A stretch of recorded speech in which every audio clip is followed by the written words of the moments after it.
توانائی دیتی ہے, پورا مضمون باندھا ہے.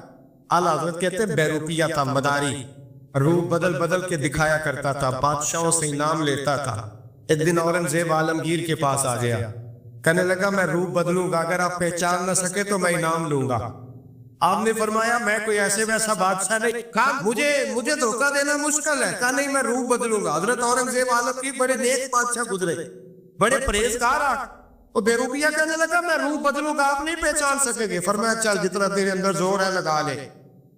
حضرت نے اعلان کیا کہ میں نے فوجی بھرتی کر دے, 2 ماہ کے بعد ٹیسٹ ہوگا. وہ 2 مہینے دوڑتا رہا, رنگ روپ بناتا رہا, آیا ٹیسٹ دینے, 2-3 سپاہیوں کا امتحان لیا. اس کی باری آئی تو 10 روپے دیے, کہنے لگے تیرے آنے جانے کا کرایہ میں نے تجھے پہچان لیا ہے.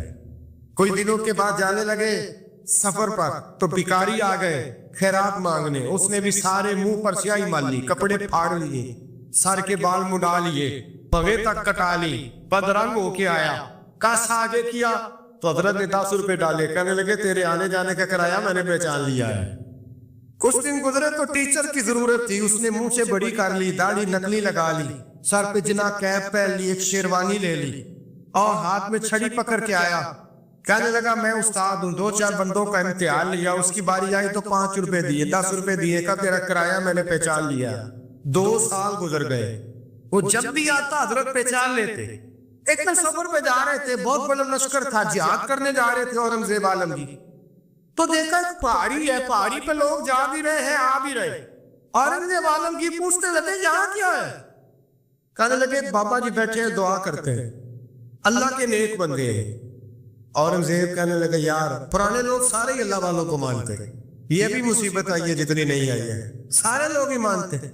کہنے لگے ذرا میں دعا نہ کراؤں, بچے کام جا رہا ہوں.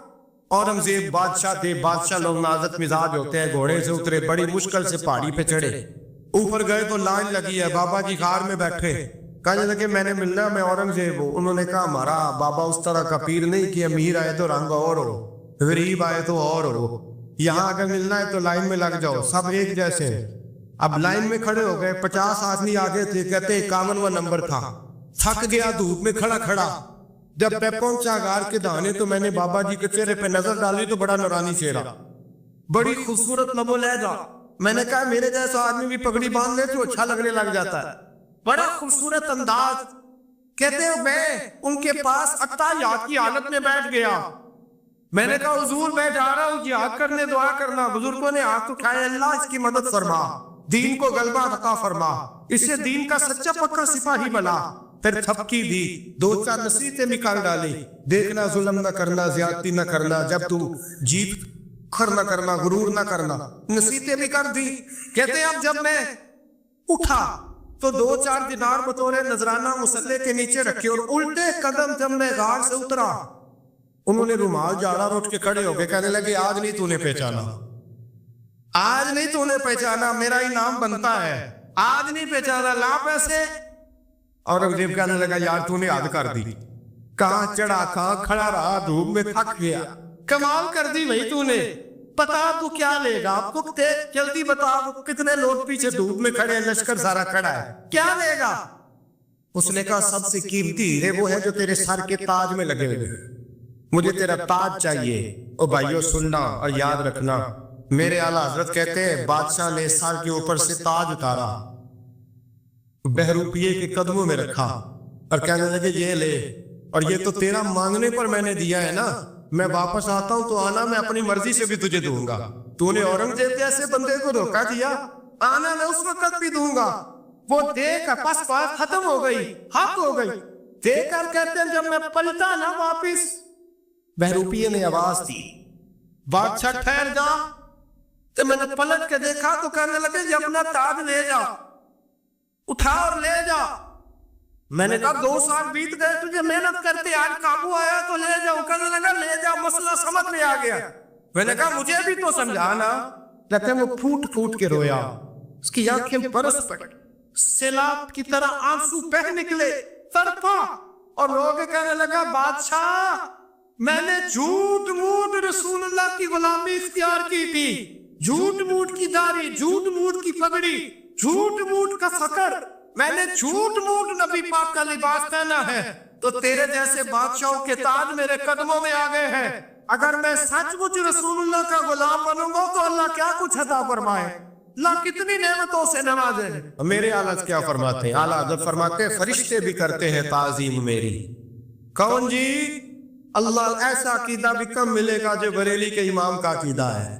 ایسا بھی کم. کہتے ہیں فرشتے بھی کرتے ہیں تعظیم میری. کیوں؟ فرمانے لگے فدا ہو کے ان پر یہ عزت ملی.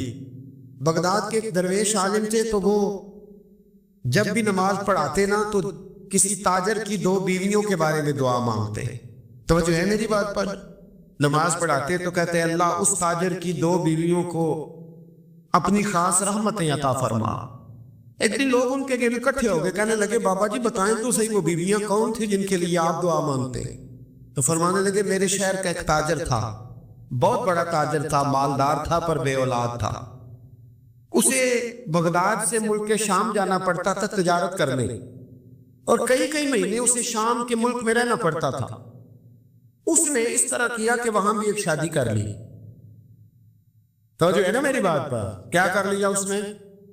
دوسری شادی کرنا مرد کے لیے جائز ہے, تیسری کرنا بھی, چوتھی کرنا بھی بھیا کا وقت, مگر اگر انصاف کر سکے تو.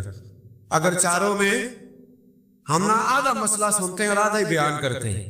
اگر انصاف نہ کر سکے پھر اس کے لیے 4 جائز, پھر وہ ایک ہی رکھے گا. تو عزیز دوست دوسرا نکاح کر لیا, شادی ہو گئی. اب وہ وہاں کچھ زیادہ وقت گزارنے لگا, مالدار آدمی تھا, بیوی کو مکان بھی لے کے دے دیا. اب وہ جب دیر سے آتا واپس, اور جب آتا بھی تو اس کے وہ والے انداز نہ ہوتے جو پہلے ہوا کرتے تھے. اب بیوی سے بڑا جاسوس بھی کوئی نہیں ہوتا, اس کو تو پہلے ہی پتہ چل جاتا ہے کہ ماجرا کیا ہے, اسے بڑی خبر ہوتی ہے. تو اس نے محسوس کر لیا کہ بدلے بدلے سے میری سرکار نظر آتے. وہ کہنے لگی اب کہ جب آتا جاتا ہے تو اس کے حالات کچھ بدلے بدلے سے ہیں, ماحول کچھ اور ہے.